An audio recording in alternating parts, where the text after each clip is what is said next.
कभी मत सोचो कि आत्मा के लिए कुछ भी असंभव है। ऐसा सोचना सबसे बड़ा पाखंड है। यदि पाप है तो यही पाप है, यह कहना कि आप कमजोर हैं या दूसरे कमजोर हैं। संसार एक महान व्यायामशाला है जहां हम स्वयं को शक्तिशाली बनाने आते हैं। जब कोई विचार विशेष रूप से दिमाग पर कब्जा कर लेता है तो यह वास्तविक भौतिक या मानसिक स्थिति में बदल जाता है। ब्रह्मांड की सारी शक्तियां पहले से ही हमारी हैं। यह हम ही हैं जिन्होंने अपनी आंखों के सामने हाथ रखा है और रोते हैं कि अंधेरा है। जिस प्रकार अलग अलग स्रोत वाली विभिन्न धाराएं अपना पानी समुद्र में मिला देती हैं, उसी तरह अलग अलग प्रवृत्तियां, भले ही वे दिखाई देती हों, टेढ़ी या सीधी, सभी ईश्वर की ओर ले जाती हैं।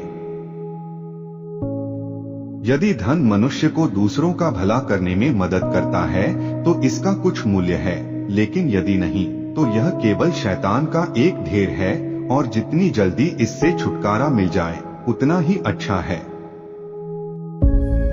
आपको अंदर से बाहर की तरफ बढ़ना होगा। कोई आपको पढ़ा नहीं सकता, कोई आपको आध्यात्मिक नहीं बना सकता, कोई और शिक्षक नहीं बल्कि आपकी अपनी आत्मा है। आप ईश्वर में तब तक विश्वास नहीं कर सकते जब तक आप खुद पर विश्वास नहीं करते। अस्तित्व का संपूर्ण रहस्य भय न होना है। कभी मत डरो कि तुम्हारा क्या होगा, किसी पर निर्भर मत रहो। केवल उसी क्षण जब आप सभी सहायता को अस्वीकार कर देते हैं, आप मुक्त हो जाते हैं। सत्य को 1000 अलग अलग तरीकों से कहा जा सकता है, फिर भी हर एक सत्य हो सकता है। यदि स्वयं में विश्वास करना अधिक व्यापक रूप से सिखाया और अभ्यास किया गया होता तो मुझे यकीन है कि बुराइयों और दुखों का एक बहुत बड़ा हिस्सा गायब हो गया होता।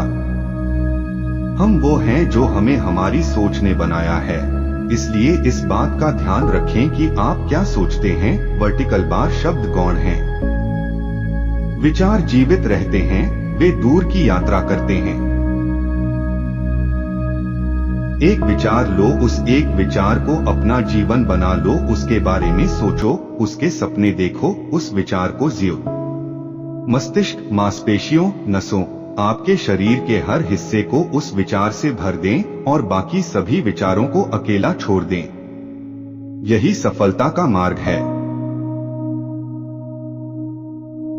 इच्छा मुक्त नहीं है, यह कारण और प्रभाव से बंधी हुई घटना है, लेकिन इच्छा के पीछे कुछ है जो मुक्त है। सच को 1000 अलग अलग तरीकों से कहा जा सकता है, फिर भी हर एक सच हो सकता है।